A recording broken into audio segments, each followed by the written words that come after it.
Yes. So basically, we are discussing that six formative elements of drama. These are you know these are I mean plot and characters are already discussed in the uh, last class and last I mean before the last class. I mean the earlier classes.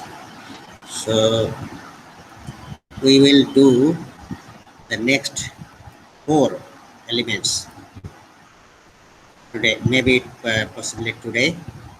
So though I want to do it in 10-15 minutes, so maybe I hope I can finish it. So this is okay. The next one after plot and character, the next one we can say it's thought, and thought is a very important element again, and it is considered to be the intellectual element of a tragedy. I mean, it is the ability of the dramatist to say what is possible and what is appropriate.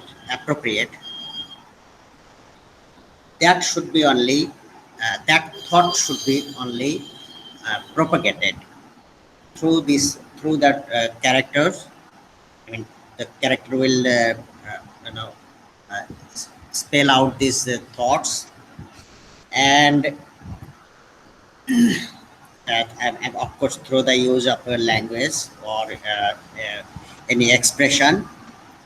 So whatever, I mean, every action, behind every action, there is a thought, and this thought is full of emotion.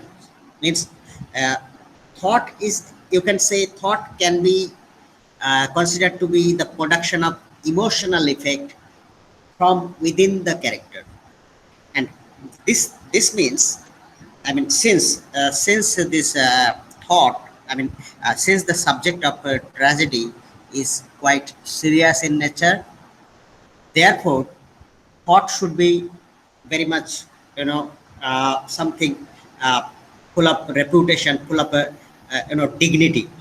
Means something non-serious things should not be presented through this. Through the dialogue or any other thing. So this thought should be, I mean, very significant one. It should be like uh, it gives. I mean, through this thought, one can understand the intellectual quality of the work, or the how perfect the work could be. It is totally based on the, I mean, of course, the thought. Story can be narrated, but this story can be narrated with great thought, which is full of passion, which is full of emotions.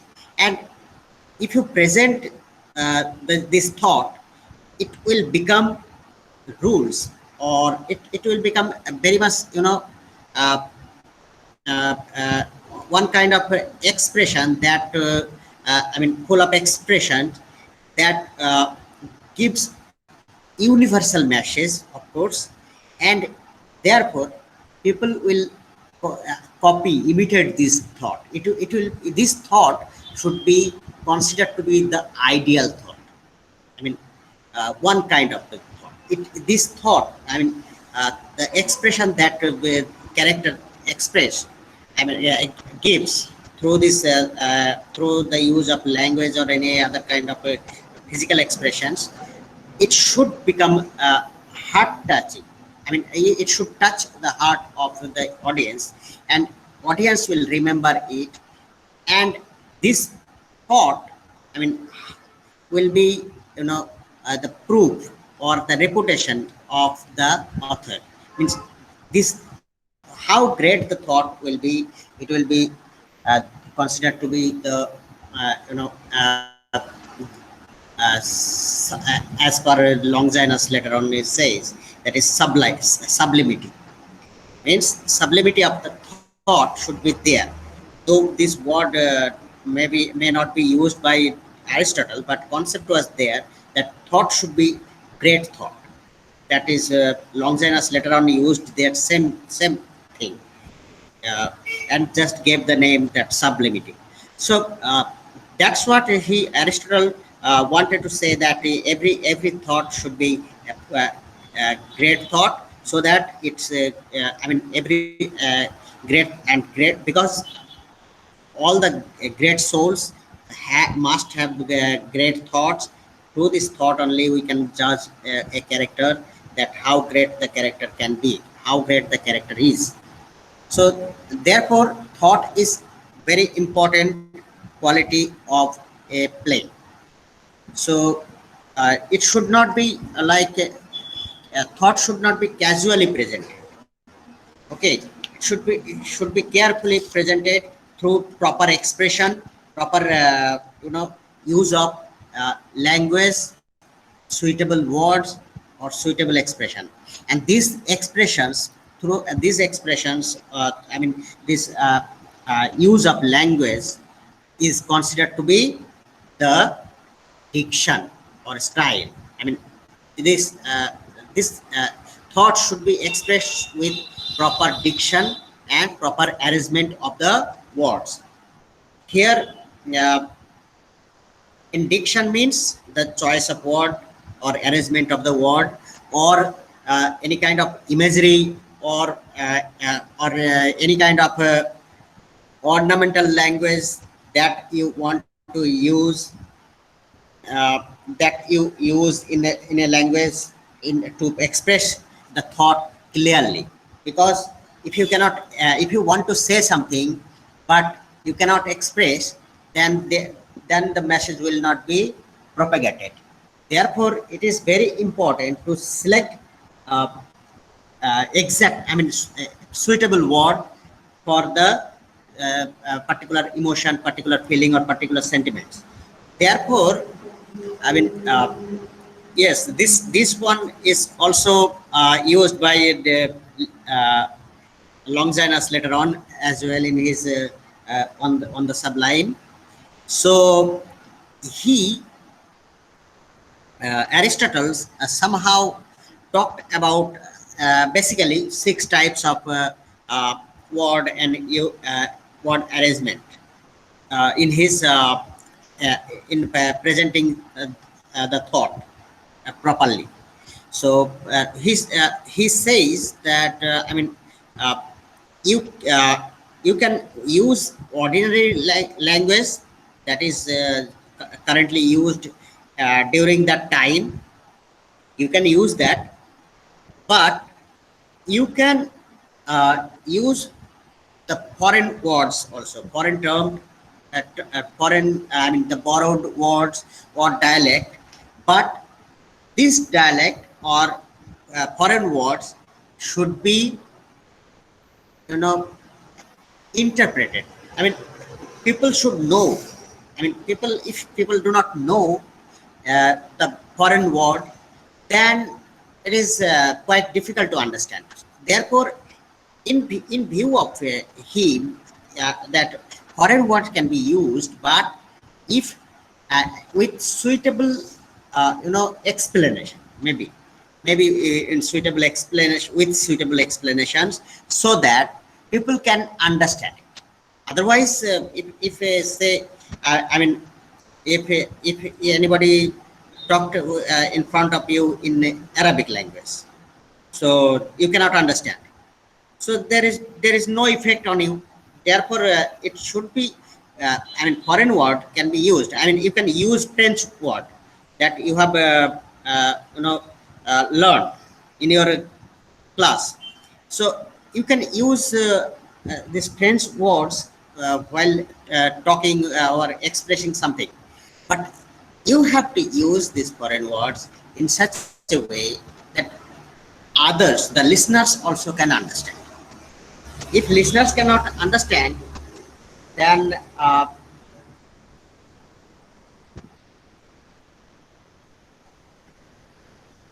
Hello,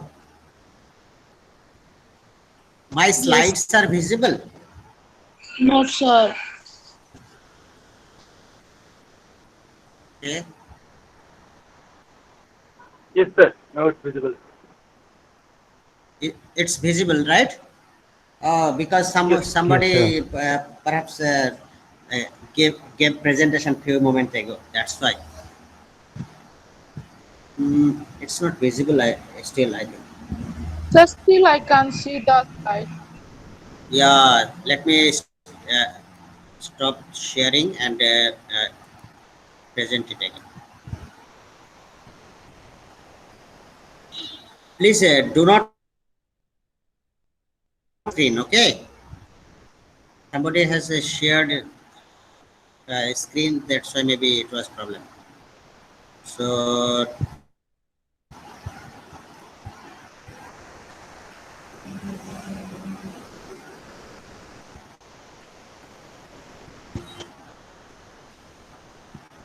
so he also talked about uh,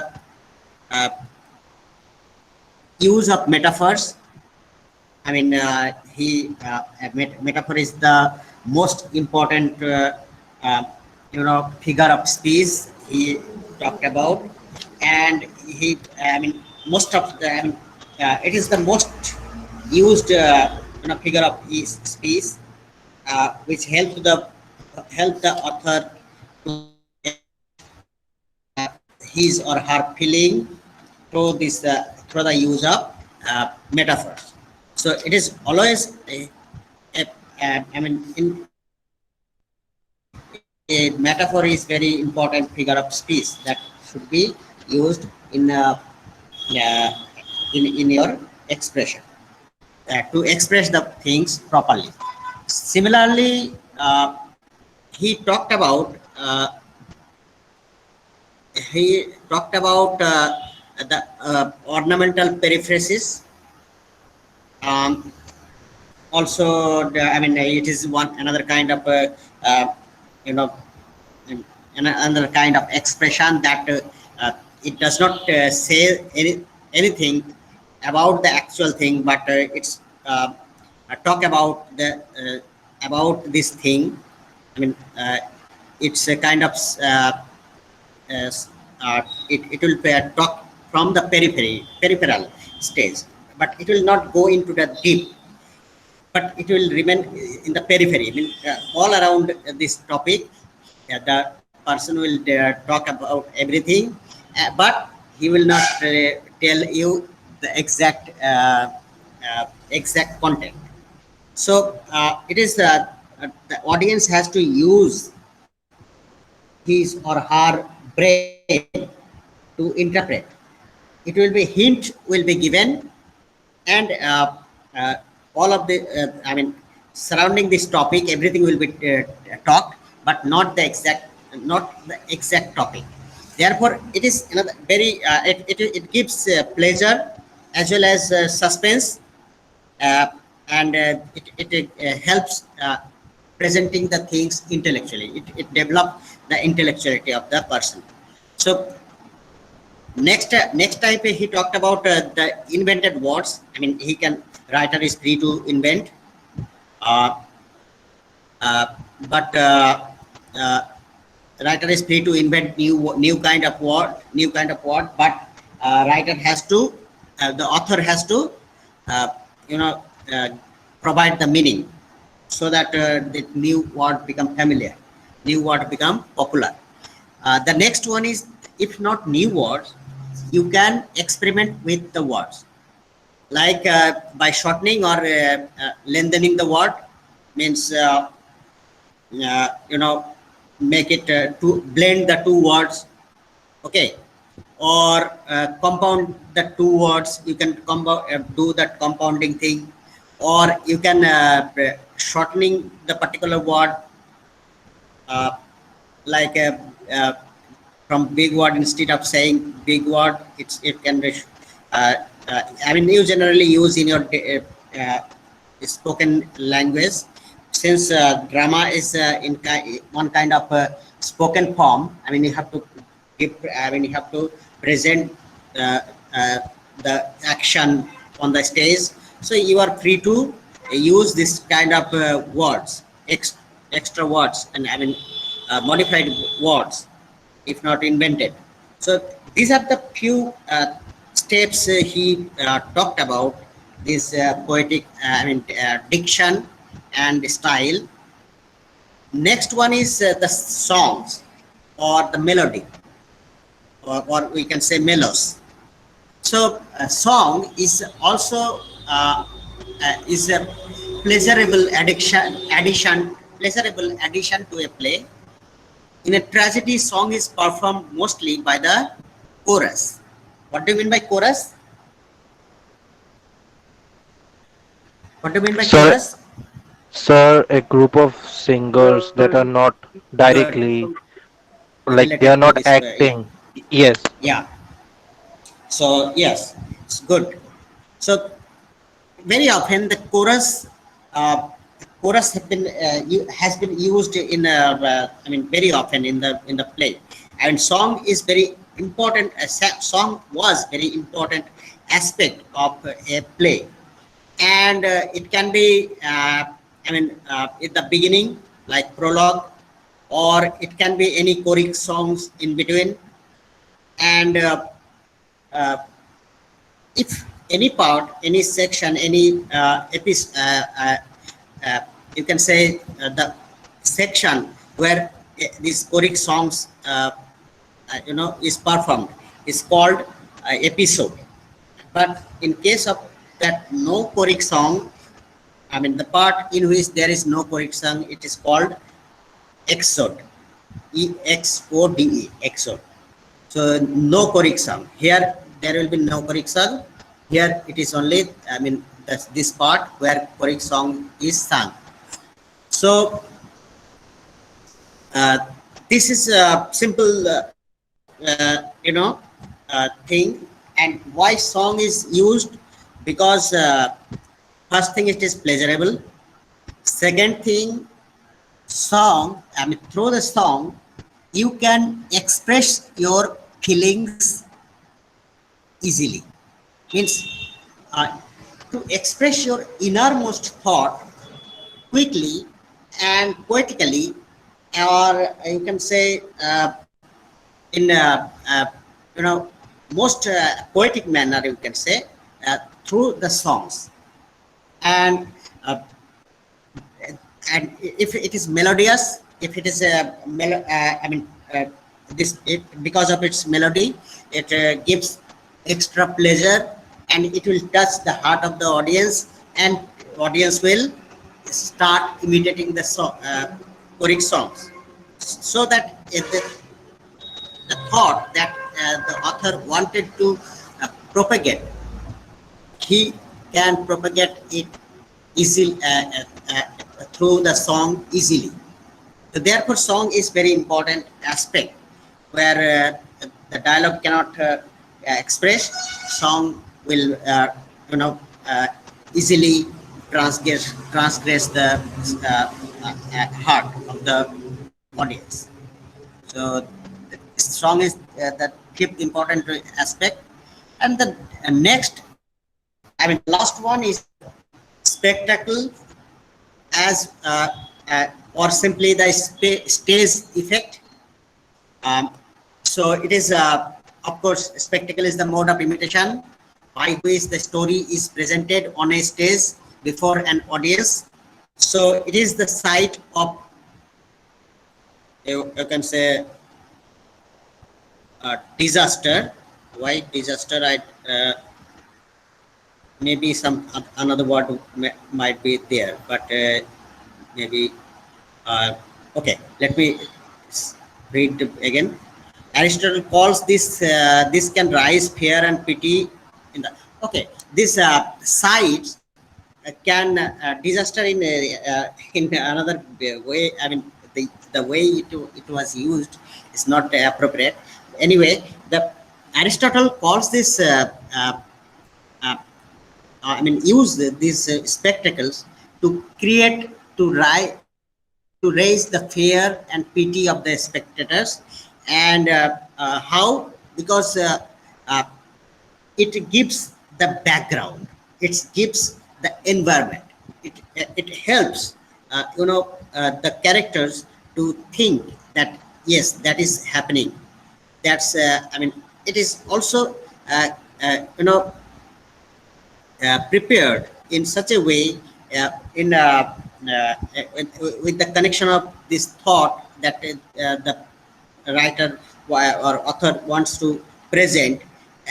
He set the both different kinds of spectacles can be there, like through the setting or through the background setting, or through the arrangement of plot. In this arrangement, in this plot itself, the different kinds of extra effect, like sound effect, like you know other environmental effect, or any effect like horror sound, or the sound that is full of energy.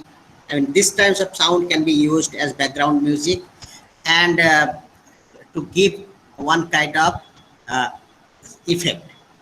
So through this plot, this also plot can be arranged in such a way with extra settings, extra background, so that it can be uh, uh, this plot itself will show the emotion of the character, what is going on in the inside the character, and therefore it will help the audience to understand that. And in character also will be presented in such in a, multiple way, that in the play that you have you had performed in Dr. Foster's, on Dr. Foster's, the makeup thing that you have done, right? Makeup thing that you had done was one kind of embellishment. Sorry, yes, one kind of a spectacular things, which helped.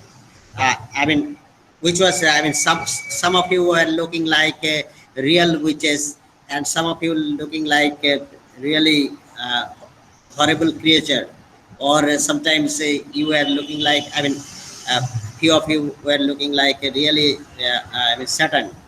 So this is how, or I mean, the use of this character itself, the facial expression or other expression, associated expressions, will help to give extra effect, extra stage effect. So this is also part of it. And the other things, that is anagnosis and hamartia, these are also called the spectacles uh, in Aristotle's views. It will help to both help to the audience to understand the character properly, because you know uh, it is if this flaw, this hamartia, is always there in the character, but the character does not know. But who knows it? The audience knows it from the beginning itself, that this is the flaw he is making, this is the flaw, this is the hamartia, because of this he is suffering, he should not have done this thing that time. I mean, from within the audience, from within them, the one thing will come out, that is from that this is the fault of this character. Because of this fault, he is suffering, he should not have done this, he should have eliminated this problem must before. How foolish the character is, maybe it is it is the foolishness, or maybe it is the problem, that why don't this character be able to recognize that this is the flaw. So this is extra effect. This hamartia will create the effect with in the heart of this audience. So audience will start playing the role, and audience start feeling that yes, uh, if I were there, I would not have done this, done like this. So uh, this is the I mean, again the anagnors is like what is recognition, you can say. So when you recognize, I mean, some incidents or some uh, dialogues will help the audience to recognize that that realization, that gives the realization to the characters as well. And this particular anagnosis will help the audience also to understand that yes, now this thing, since this is given, clue is shown, therefore now onwards it's going to, everything will be solved, everything will be resolved. So uh, this is how somehow this uh, Aristotle talked about the spectacular use of stage effect or use of spectacles in his sixth element. So for today, this much is enough, I think. So we will discuss the other things like uh, maybe uh, uh, two or one or two topics maybe. Okay, so we'll do this thing tomorrow, this next part, like maybe comparison between the epic and tragedy, or another topic can be there like source of pleasure in drama. We'll discuss these two topics at least. Okay, in the next class, next class. So if you have any query, you can ask me.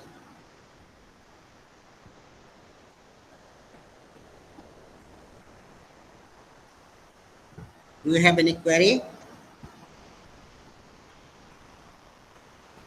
No, sir. Okay. Yes, Rajat, you want to say something? No, sir. No query. Okay, okay, No, sir. No, no doubt. okay.